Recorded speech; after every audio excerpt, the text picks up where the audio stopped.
마음의 소망을 가지고 초대교회로 돌아가자 참 많이 외쳐왔지 않습니까? 그러니까 우리 한국교회 많은 성도들이 초대교회에 대한 환상과 이상을 참 많이 가지고 있습니다. 그런데 이런 초대교회의 환상을 산산조각 낸 성경이 있는데 그것이 바로 고린도전서입니다. 한 신약학 교수는 고린도전서를 가리켜 초대교회의 판도라 상자를 여는 성경이라고 했습니다. 이 판도라 상자를 여는 순간 초대교회의 아주 미성숙하고 부끄러운 모습이 하나도 숨김없이 낱낱이 드러나고 있습니다. 중요한 것은 이 고린도 교회의 모습이 오늘날 우리 한국 교회의 모습이기도 하고 또 우리 교회의 모습이기도 하다는 것입니다. 그래서 고린도전서를 흔히 현대 교회를 비추는 거울이라고 했습니다. 고린도전서를 보면서 우리 교회를 보게 된다는 거죠. 그래서 이 거울을 통해서 우리 교회의 본질이 무엇이고 교회가 진정으로 회복돼야 될 부분이 무엇인지 우리는 이 거울을 통해 발견하게 되는 것입니다. 오늘은 이 고린도전서 첫 시간으로 서론적인 부분들을 대해서 여러분들에게 말씀을 나누고자 하는데 먼저 고린도 교회가 세워진 배경을 알 필요가 있습니다. 그럼 먼저 우선 고린도라는 도시는 어떤 도시인가?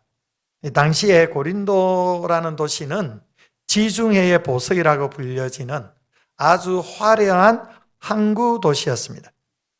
그 당시에는 주로 무역이 항구 중심으로 이루어지기 때문에 항구 도시에는 항상 경제적인 부유함이 있었습니다. 그래서 그 도시의 사람들은 대체적으로 부유한 삶을 살아가는 것이죠. 이렇게 물질적인 풍요가 이어지다 보면 항상 발생하는 문제가 있는데 그것이 바로 도덕적인 타락입니다.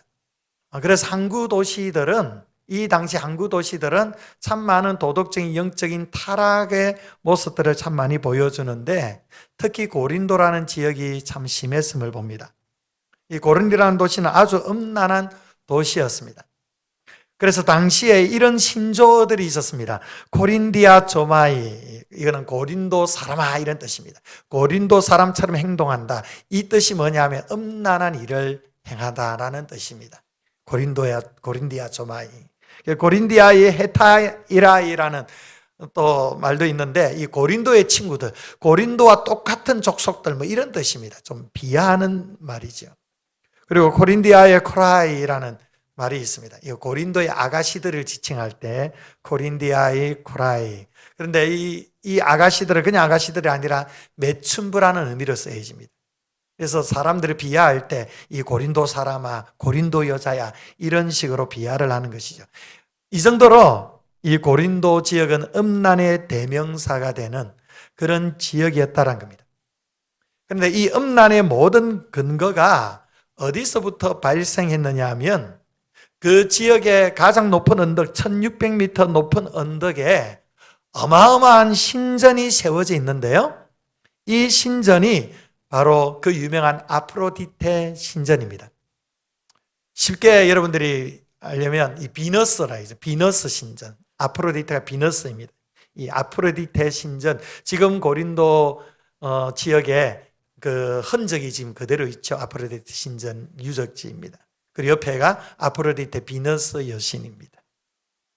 이 아프로디테 신전에는 여사제들이 1,000명이나 있었고 이들 모두가 다 매춘부였습니다. 이 신전을 찾는 남자들과 육체적인 관계를 맺는 것이 곧 신과 접촉하는 것이라는 나름의 신앙의 논리를 만들어서 이 신전 안에 음란한 행위들이 이루어졌던 것입니다. 그리고 이들이 이 밤에는 도시에 내려와서 또다시 매춘 행위를 하는 겁니다. 그래서 공창이 아주 성행했던 지역이 고린도였습니다. 그리고 대표적인 음란의 행위가 무엇이었느냐면 동성애였습니다. 동성애가 이 고린도 지역을 중심으로 로마 지역으로 파급되었습니다. 오늘날 전 세계가 동성애로 진통을 앓고 있습니다. 우리 한국 사회도 더 이상 동성애가 남의 나라의 얘기가 아닙니다. 계속해서 급속도로 동성애가 우리 한국 사회에도 계속 침범하고 있는 모습들을 보게 되죠. 그래서 우리 이 민족이 하나님의 거룩한 도성이 되도록, 하나님의 정결한 그런 민족이 될 수 있도록 우리는 항상 깨어서 기도해야만 할 것입니다. 그렇다면 왜 바울이 이런 음란한 도시 고린도에 방문했을까요? 바로 이곳에도 하나님의 교회가 필요했기 때문입니다. 이 타락한 도시에 가장 필요한 것이 바로 교회입니다. 교회는 타락한 도시 중심에 세워져야 합니다. 절간은 산소 깊은 곳에, 속세를 떠나서 산소 깊은 곳에 세워지지만 교회는 산소 깊은 곳에 세워져서는 안 됩니다. 교회는 도시 중심에 세워져야 합니다. 백범 김구 선생님은 이런 얘기를 했습니다. 교도소 100개를 짓는 것보다 교회 하나를 더 짓기를 원한다. 교회가 이 세상의 희망이라는 겁니다. 그렇습니다. 온 세계에 교회가 필요하지 않은 곳이 없습니다. 교회를 통하여서 하나님의 그 은혜가 이 도시 가운데 흘러가게 되는 것입니다. 그래서 교회가 이 민족의, 이 도시의 소망이 되는 것입니다. 바울은 이 타락하고 음란한 도시 중심에 하나님의 교회를 세우기 위해 이 고린도에 온 것입니다. 그러면 어떻게 고린도 교회가 세워지게 되었는지 그 배경을 살펴볼 필요가 있습니다. 이 고린도 교회는 사실 바울이 처음부터 이 지역을 의도하고 방문한 것이 아닙니다. 그러니까 처음부터 고린도라는 지역에 교회를 세워야겠다라는 그 계획이 없었다라는 겁니다. 왜 그런데 고린도에 가서 교회를 세우게 됐느냐? 이 사도행전 17장부터 좀 살펴볼 필요가 있는데요. 사도행전 17장 16절 17절에 이런 말씀이 있습니다. 바울이 아덴에서 그들을 기다리다가 그 성에 우상이 가득한 것을 보고 마음에 격분하여 회당에서는 유대인과 경건한 사람들과 또 장터에서는 날마다 만나는 사람들과 변론하니, 이렇게 기록합니다. 바울이 17장에 보면 데살로니가에서 사역을 시작합니다. 근데 데살로니가에 갔더니 이 데살로니가 지역에서 수많은 유대인들이 이 바울의 복음 사역을 공격을 하는 겁니다. 그래서 더 이상 이 데살로니가에 있기 힘들어서 급하게 밤중에 피신을 하는데 그 피신한 곳이 바로 아덴입니다. 아덴. 지금의 아테네입니다. 이 아테네에서 이제 급하게 데살로니가에서 나왔으니까 아무것도 가지고 나오지 않았지 않습니까? 그래서 이 아테네에서 그 데살로니가의 형제들을 통해서 헌금과 물품을 받기로 약속이 되어 있었습니다. 바울이 먼저 도착해서 이 동역자들, 형제들을 기다리고 있는데 그 주변을 둘러보니까 우상이 아주 가득한 것을 본 겁니다. 화려한 신전들이 곳곳에 세워져 있고 그 안에서 듣지도 보지도 못한 이 우상에게 절하는 사람들의 모습, 온갖 음란한 행위들을 하는 이 모습들을 보면서 사도 바울의 마음에 격분이 일어난 것입니다. 이 격분이라는 단어를 눈여겨볼 필요가 있습니다. 우리 한글 성경에는 간단히 격분했다, 그래서 사도 바울이 격분했다라는 식으로 오늘 본문이 말씀하고 있는데, 원어로 정확하게 번역하면 그의 속에 있는 그의 영이 분노로 타오르고 있었다라고 원어 성경에는 이렇게 번역이 됩니다. 그의 속에 있는 그의 영, 성령입니다. 아버지 하나님이십니다. 그 성령이 분노로 그의 마음 가운데 타오르고 있었다, 이렇게 번역을 했습니다. 그러니까 사도 바울이 이 광경을 보고 화가 났다라는 말이 아니고 하나님의 분노가 그의 마음에 타올라서 격분하게 되었다는 겁니다. 여러분, 이것은 중요한 것입니다. 적어도 예수 그리스도의 영이 우리 안에 있고 그리스도의 생명이 있는 사람이라고 한다면 누구의 마음이 있어야 된다는 겁니까? 바로 하나님의 마음이 있어야 한다는 겁니다. 그러니까 하나님이 아파하실 때 함께 아파하는 것, 하나님이 기뻐하실 때 함께 기뻐하고, 하나님이 분노하실 때 함께 분노할 수 있는 사람이 진정으로 그리스도의 생명을 가진 사람의 정상적인 모습이라는 겁니다. 지금 하나님의 질투, 하나님의 분노가 바울의 마음속에 깊이 드리워지게 되었습니다. 그 분노가 불타오르고 있습니다. 하나님께 돌아가야 될 그 영광이 말 못하고 느끼지 못하고 냄새조차 맡지 못하는 우상단지들에게 돌아가는 그 모습들을 보면서 하나님이 분노하시는 것이고 그 하나님의 분노가 사도 바울의 마음에 타오르고 있었다는 겁니다. 여러분, 우리 안에서도 이러한 마음이 필요한 것입니다. 여러분, 여러분들이 일상에서 분을 내는 그 분노는 무엇을 위한 분노입니까? 누구를 위한 분노입니까? 여러분의 그 분노가 정말로 하나님의 그 분노로 분노하시는 거룩한 의분입니까? 아니면 나 자신의 감정을 추스르지 못하는 극히 나 중심적인 그 감정에서 나타나는 그러한 분노입니까? 여러분, 여러분들이 아파하는 그 마음은 무엇을 위한 아픔입니까? 여러분들이 기뻐하는 그 기쁨은 무엇을 위한 기쁨입니까? 여러분, 하나님의 백성들은 하나님의 마음을 품어야만 합니다. 하나님의 마음으로 아파하고 하나님의 마음으로 기뻐하고 하나님의 마음으로 이 땅의 현실을 바라보면서 하나님 앞에 온전히 영광이 올려드리지 못하고 우상들과 온갖 제약과 탐욕 속에 물들어 자기 자신이 높아지고자 살아가는 그러한 이 세대의 사람들을 바라보며 우리는 하나님의 거룩한 분노를 가질 수 있어야만 하는 것입니다. 이것이 바로 하나님의 백성다움의 모습입니다. 자, 이런 상황에서 바울이 아테네 사람들에게 복음을 전하게 되고요. 이 복음에 대한 사람들의 반응이 심상치가 않은 겁니다. 그래서 어쩔 수 없이 또 이 아테네를 떠나게 되고 기약 없이 간 곳이 어디냐면 바로 고린도였습니다. 이렇게 아무런 계획 없이 오다 보니까 당장 현실적인 문제에 부딪히게 됩니다. 그게 뭐겠습니까? 먹고 사는 문제입니다. 사도 바울이 복음을 전하지만은 어쨌든 복음을 전하기 위해서는 먹고 사는 문제도 해결이 돼야 되지 않겠습니까? 이 문제가 부딪히는 겁니다. 그래서 여기저기 사도 바울이 취직 자리를 알아보기 시작합니다. 그러면서 누구를 만나게 되는데 그 사람이 이 사도행전 18장 2절을 보니까 브리스길라와 아굴라입니다. 이 두 사람을 만나게 되죠. 이 부부에 대해서 이렇게 설명합니다. 사도행전 18장 2절 말씀인데요. 우리 함께 읽어봅니다. 시작. 아굴라라 하는 본도에서 난 유대인 한 사람을 만나니 글라우디오가 모든 유대인을 명하여 로마에서 떠나라 한 고로 그가 그 아내 브리스길라와 함께 이달리아로부터 새로 온지라 바울이 그들에게 가매. 아멘. 자, 이 부부는요 유대인입니다. 당시 이 글라우디오라는 사람이 로마 황제로서 로마를 다스렸는데 이 글라우디오 황제는 유대인들과 예수 믿는 사람들을 싫어했습니다. 박해했던 황제였습니다.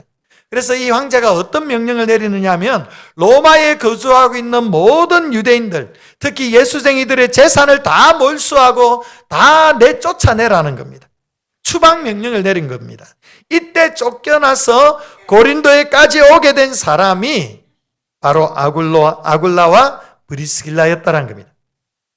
자, 여러분 보십시오. 사도 바울도 여러 가지 어쩔 수 없는 상황에서 아테네에서 고린도로 쫓겨왔습니다. 그리고 브리스길라와 아굴라도 로마에서 황제의 명령이 떨어져서 쫓겨와가지고 고린도에 왔습니다. 이들은 서로 알지 못하는 사람들입니다. 서로 의도하고 계획했던 것이 아닙니다. 그럼에도 불구하고 이들이 이 고린도에서 만나게 됩니다. 여러분, 이것이 우연일까요? 결코 우연이 아닌 것입니다.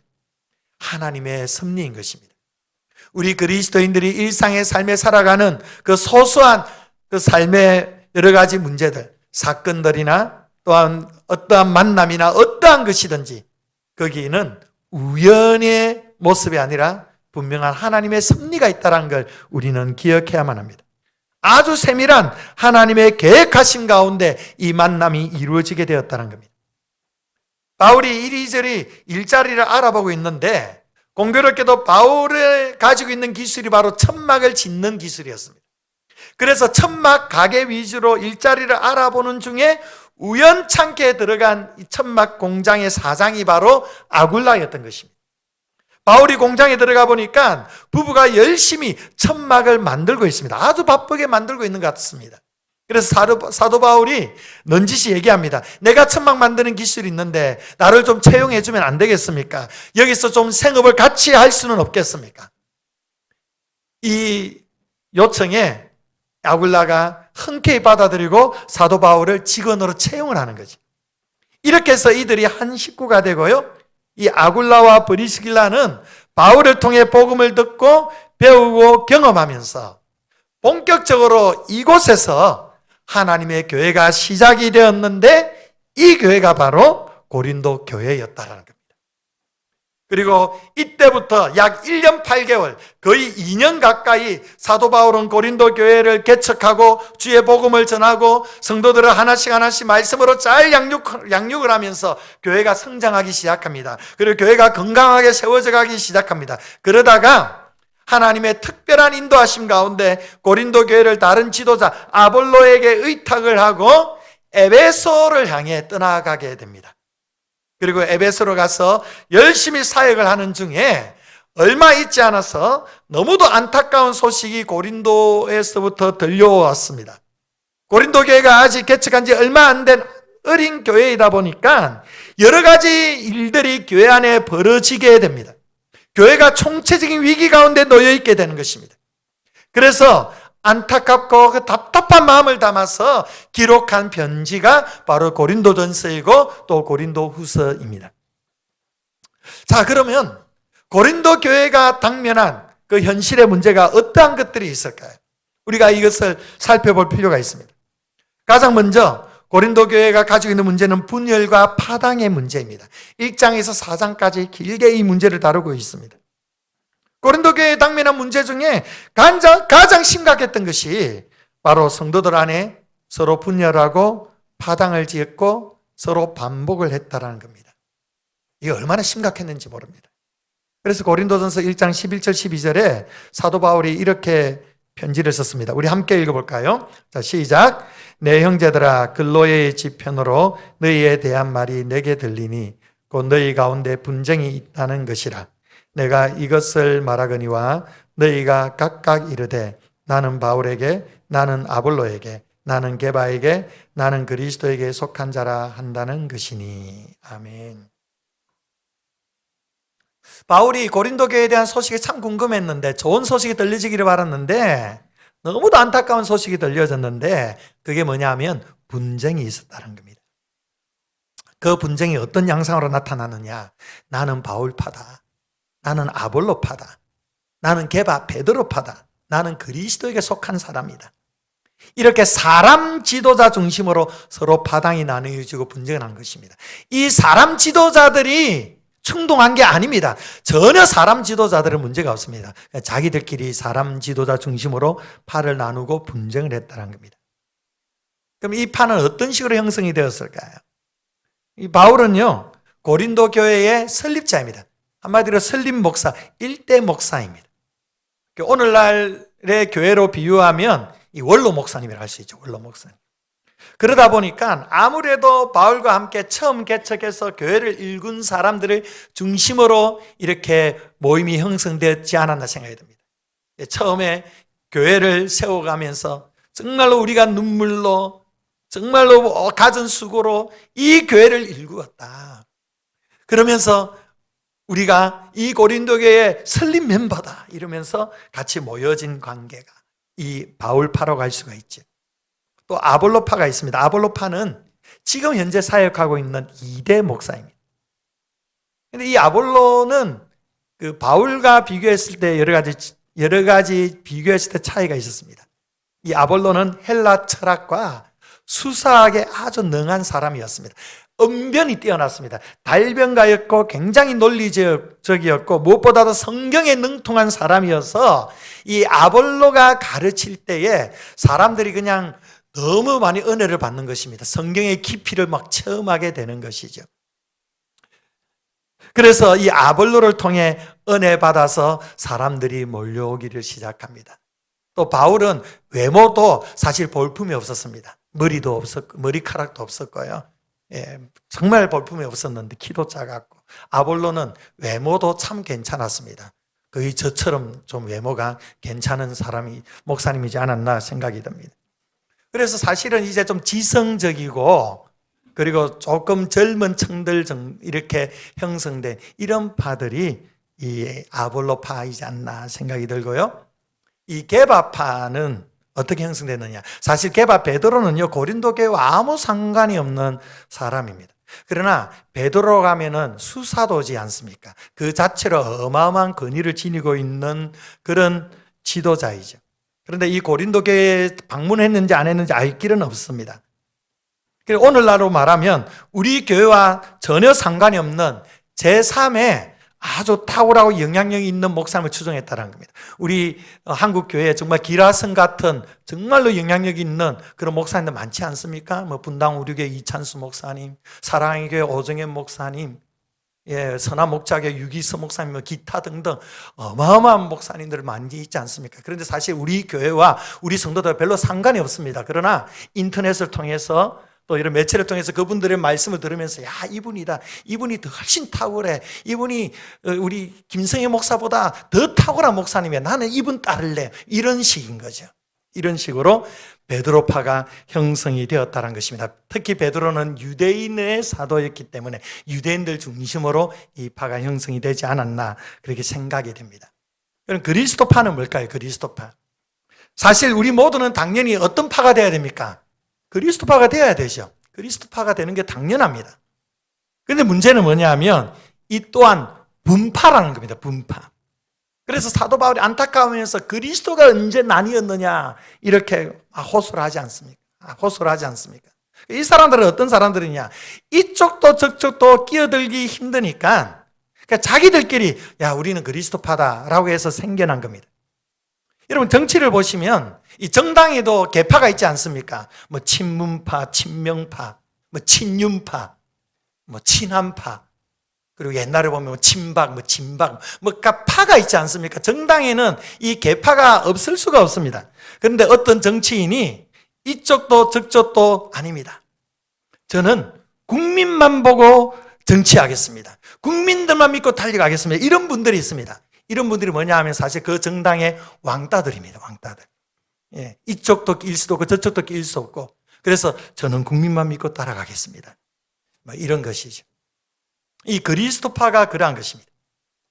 이렇게 고린도 교회가 네 분파로 나뉘어졌는데 이 갈등이 매우 심각했습니다. 그래서 사도 바울이 가장 먼저 이 분파 문제를 지적하고 있는 것입니다. 우리가 고린도 전서를 말씀 나누면서 더 깊이 이런 문제들을 다루어가게 될 것입니다.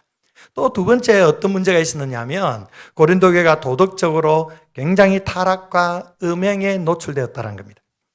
고린도라는 도시는 아주 음란한 도시라고 했습니다. 이 음란한 도시에서 고린도 교회 성도들도 영향을 받았을까요? 받지 않았을까요? 당연히 영향을 받았겠죠. 이들이 처음부터 예수 믿은 모태신앙들이 아닙니다. 신앙의 연조도 얼마 되지 않았습니다. 이들도 예수 믿기 전에는 세상 사람들과 같이 음란한 행위를 아무렇지도 않게 행했던 그런 사람들이었습니다.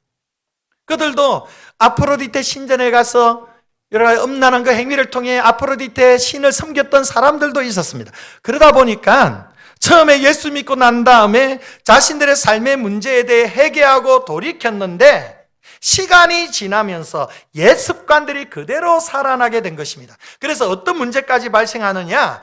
근친상간까지 교회 안에서 벌어지게 됩니다. 물론 친어머니가 아니라 계모와 동거하는 이런 일이 벌어졌다라는 거예요. 이렇게 세상에서도 보기 드문 근친상간의 이런 성적인 문제가 벌어졌음에도 불구하고 교회는 이 문제에 대해 그냥 방치해버립니다. 계속 음란의 문제가 그래서 교회를 더럽혀져 가고 있었던 것입니다. 또 어떤 문제들이 있느냐? 성도들 간에 갈등이 막 증폭되는데 이것을 스스로 해결하지 못하고 교회가 해결하지 못하니까 세상 법정에 가서 서로 고발하는 그런 문제들도 일어나기 시작했습니다. 바로 이런 도덕적인 문제들이 생겨났던 것입니다. 그리고 세 번째로는 우상제물의 문제입니다. 당시 고린도 시장에서 팔리는 대부분의 고기는 우상에게 먼저 바쳐졌던 것이었습니다. 그래서 이것을 먹어야 되느냐 먹지 말아야 되느냐 이 문제로 서로 싸우는 일이 벌어지게 된 것이고, 이 문제에 대해서 사도 바울이 명쾌하게 말씀해 주고 있죠. 그리고 네 번째로는 예배의 혼란과 성찬의 오용의 문제가 있었습니다. 하나님께 영광이 되어야 될 예배가 오히려 자신들이 가진 은사를 자랑하고, 그리고 자신의 영적 우월감을 드러내고자 애를 쓰면서 예배가 아주 무질서하게 드려지게 되었다는 겁니다. 그래서 고린도전서 12장부터 14장까지가 은사장인데, 방언의 문제, 예언의 문제, 이런 문제들 다루지 않습니까? 이 문제들이 그냥 다른 자리에서 일어난 것이 아니라 예배의 자리에서 일어났던 것입니다. 그래서 예배가 아주 혼란스러워지게 된 거지. 또 성찬식에서는요, 이 부자들만 먼저 모여가지고 배불리게 막 먹고, 가난한 자들은 성찬에 참여조차 하지 못하는, 그래서 성찬이 오염되는 이런 문제들도 이 고린도 교회에 일어났습니다. 그리고 다섯 번째로는 부활신앙 또한 흔들렸습니다. 죽은 자의 부활이 없다라는 헬라 철학에 휩쓸려서 기독교 신앙의 뿌리마저 흔들리고 있었던 것입니다. 부활이 없다라는 것입니다. 그래서 바울은 만약 부활이 없다면 우리의 믿음이 헛것이라고, 그리고 우리가 가장 불쌍한 자라고 그렇게 경고합니다. 이렇게 다양한 문제들로 인해 교회가 무너져가는 모습을 보면서 바울이 안타까운 마음으로 이 편지를 쓰고 있는 것입니다. 문제는요, 이 고린도 교회의 문제는 고린도 교회만의 문제가 아니라는 것입니다. 오늘날 이 한국 교회의 문제이기도 하고 우리 교회의 문제이기도 한 것입니다. 이 다양한 문제들이 다 동시다발적으로 일어날 수도 있고, 이러한 모든 문제들이 아니라 하더라도 한 가지, 두 가지 교회들은 항상 이 문제 앞에 자유로울 수가 없음을 우리는 이 고린도 교회, 고린도전서의 거울로 비추어 보았을 때 우리는 발견할 수가 있는 것입니다. 그러면 이 당면한 여러 가지 문제들의 해결에 대한 바울의 처방이 무엇일까요? 바울이 어떻게 처방을 할까요? 그 처방은 사실 간단합니다. 그것은 바로 그리스도의 십자가입니다. 우리 1장 13절을 한번 볼까요? 고린도전서 1장 13절 우리 함께 읽습니다. 시작.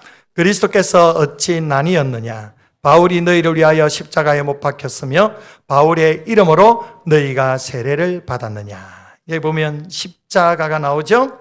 1장 17절로 봅니다. 시작. 그리스도께서 나를 보내심은 세례를 베풀게 하려 하심이 아니요 오직 복음을 전하게 하려 하심이로되 말의 지혜로 하지 아니함은 그리스도의 십자가가 헛되지 않게 하려 함이라. 1장 18절도 봅니다. 시작. 십자가의 도가 멸망하는 자들에게는 미련한 것이요 구원을 받는 우리에게는 하나님의 능력이라. 아멘. 이렇게 사도 바울이 이 고린도 교회의 당면한 현실의 그 문제 앞에서 계속 외치는 것이 무엇이냐면 그리스도의 십자가라는 것입니다. 그리스도의 십자가입니다. 사랑하는 성도 여러분, 교회의 영광스러운 회복은 조직을 새로 만드는 데 있지 않습니다. 새로운 일꾼을 세운다고 해서 교회의 영광스러운 회복이 있는 것이 아닙니다. 좋은 프로그램을 많이 도입한다고 해서 그 자체로 교회의 본질을 회복할 수 있는 것은 아닙니다. 물론 이런 것이 중요하지만 이러한 것이 교회의 회복을 결정하는 것이 아닌 것입니다. 교회의 회복은 사실 간단합니다. 바로 그리스도의 십자가 앞으로 나아가는 것입니다. 여러분, 십자가가 무엇입니까? 십자가는 내가 죽고 그리스도가 사는 것입니다. 내가 죽어야 예수 그리스도가 살아서 역사하게 되는 것입니다. 이것이 바로 십자가입니다. 분열된 마음이 하나가 되고 더러워진 삶이 거룩해지는 유일한 통로는 오직 십자가밖에 없다라는 것입니다. 고린도 교회의 문제가 무엇입니까? 참 많은 문제가 있지만 그 문제의 핵심은 하나입니다. 바로 나라는 존재 때문입니다. 나라는 존재. 이것을 좀 더 전문적으로 말씀드리면 자기 중심성이에요. 이게 죄의 본질이라고 했습니다. 내가 중요하다는 거예요. 나라는 존재가 바로 우상입니다. 그래서 내가 어디에 속해 있는지, 내가 얼마나 좋은 은사를 가지고 있는지, 내가 가진 열심이 얼마나 대단한지 다 내가 중심이에요. 내가 중요하고 내가 중심이 되니까 그리스도가 있을 자리가 없는 것입니다. 그리스도의 십자가가 보이지 않는 것입니다. 여러분, 참된 신앙이 무엇입니까? 참된 신앙은 나는 죽고 예수로 살아내는 것이 참된 신앙인 줄 믿으시기 바랍니다. 내가 안 죽는 겁니다. 내가 안 죽으니까 나 때문에 내 가정이 죽는 거예요. 내가 안 죽으니까 나 때문에 교회가 죽는 것입니다. 내가 안 죽으니까 나와 함께하는 사람이 죽는 거예요. 결과론적으로 자기도 죽게 되는 거예요. 여러분, 신앙은 자기를 증명하는 것이 아닙니다. 내가 얼마나 대단한지 아냐? 내가 얼마나 탁월한 사람인지 아느냐? 내가 없으면 교회가 되는 줄 아느냐? 여러분, 이걸 증명하는 게 신앙이 아닙니다. 신앙은요, 자기 증명이 아니라 자기 부인입니다. 자기를 부인하는 것입니다.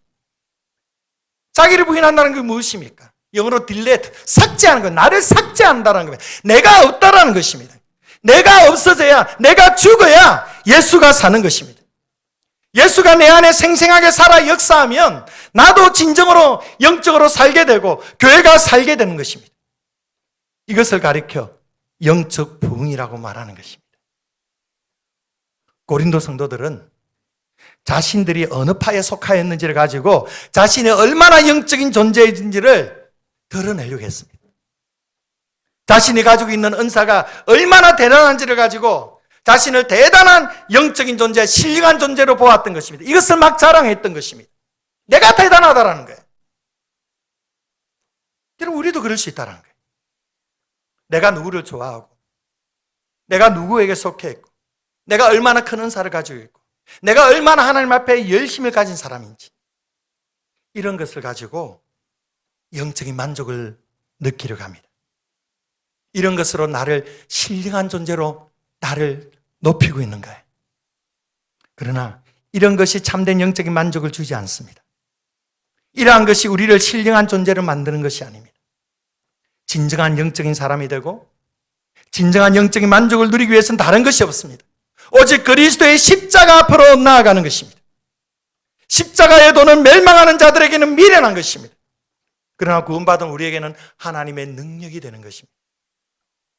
왜 십자가의 도가 멸망하는 자들, 세상 사람들에게는 미련한 것입니까? 세상과 전혀 다른 것을 말하기 때문입니다. 세상은 계속 높아지라고 말합니다. 그러나 십자가는 우리 보고 낮아지라고 말합니다. 세상은 자기를 끊임없이 증명해서 자기 자신의 성취를 누리라고 말합니다. 그러나 십자가는 우리 보고 죽으라고 말합니다. 죽으라는 거예요. 내가 죽어야 산다라는 겁니다. 이렇게 십자가의 도를 따라 살아갈 때에 하나님의 능력을 체험하게 되는 것입니다.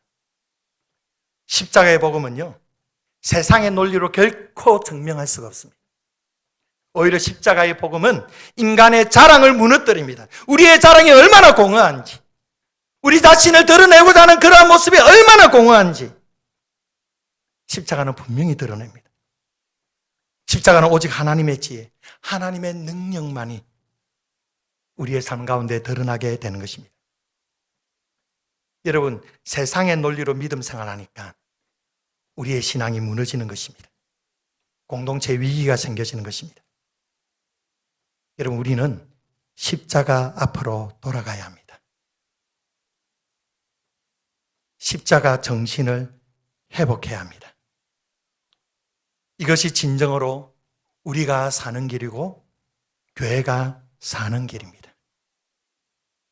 이번 고린도전서 강의를 통해 저와 여러분 안에 있는 나라는 우상을 깨뜨릴 수 있기를 바랍니다. 모든 것이 나 중심이고 모든 것이 내가 주장하고 내가 계획하고 내가 이루자는 그 모든 욕망에 가득 차서 그렇게 살아가는 그 삶이 곧 내가 우상이라고 하는 증거인 것입니다. 여러분, 우리의 지혜, 우리의 자랑, 우리의 은사, 우리가 가지고 있는 모든 경험들 다 십자가 앞에 내려놓으시기를 바랍니다. 오직 십자가의 도가 하나님의 능력임을 여러분의 삶 가운데 고백할 수 있는 은혜가 있기를 바랍니다. 여기에 진정한 우리의 삶의 소망이 있고 우리의 가정의 소망이 있고 우리 교회의 소망이 있는 것입니다. 여러분, 십자가로 돌아가야 합니다. 여러분의 개인의 삶의 진정한 회복을 여러분들이 간절히 소망한다면 그리스도의 십자가 앞으로 나아가시길 바랍니다. 여러분의 가정에 진정한 하나님의 은혜와 축복을 누리기를 원하신다면 그리스도의 십자가 앞으로 나아가시기를 바랍니다. 우리 교회가 정말로 아름답게 주님 기뻐하시는 귀한 교회로 세워지기를 바라신다면 여러분 자신이 그리스도의 십자가 앞으로 나아갈 수 있기를 바랍니다. 내가 죽으면 되는 것입니다. 내가 죽으면 역사가 일어나게 되는 것입니다. 우리 서강교회가 오직 하나님만 영광 받으시는 교회, 우리 서강교회가 오직 예수님만 주인 되시는 교회, 우리 서강교회가 오직 성령께서 친히 이끄시는 그러한 교회가 될 수 있도록, 그리하여 이 시대에 하나님의 선한 뜻을 이루어 드릴 수 있도록 주님의 십자가 앞에 온전히 믿음으로 나아가시는 우리 귀한 성도님들 되시기를 주의 이름으로 축원드립니다. 기도하겠습니다. 좋으신 아버지 하나님, 은혜와 사랑을 진심으로 감사드립니다. 오늘 우리에게 말씀하여 주셔서 그리스도의 십자가가 우리의 소망이요, 우리 교회의 진정한 소망임을 오늘 말씀을 통해 다시금 깨닫게 하심에 감사드립니다. 끊임없이 나를 부인하는 것이 아니라 나를 증명하려고 했던 모든 연약함들을 주님의 십자가의 보혈의 피로 깨끗하게 씻겨주시고 이제 나는 죽고 예수 그리스도 온전히 살아가면서 예수 그리스도께서 우리의 삶을 통하여 역사하시는 하나님의 놀라운 능력이 우리의 삶을 통하여 나타날 수 있도록 주님 우리를 축복하여 주시옵소서. 나는 죽고 예수로 살아가는 복된 인생의 삶이 우리의 삶 가운데 아름답게 펼쳐져 나갈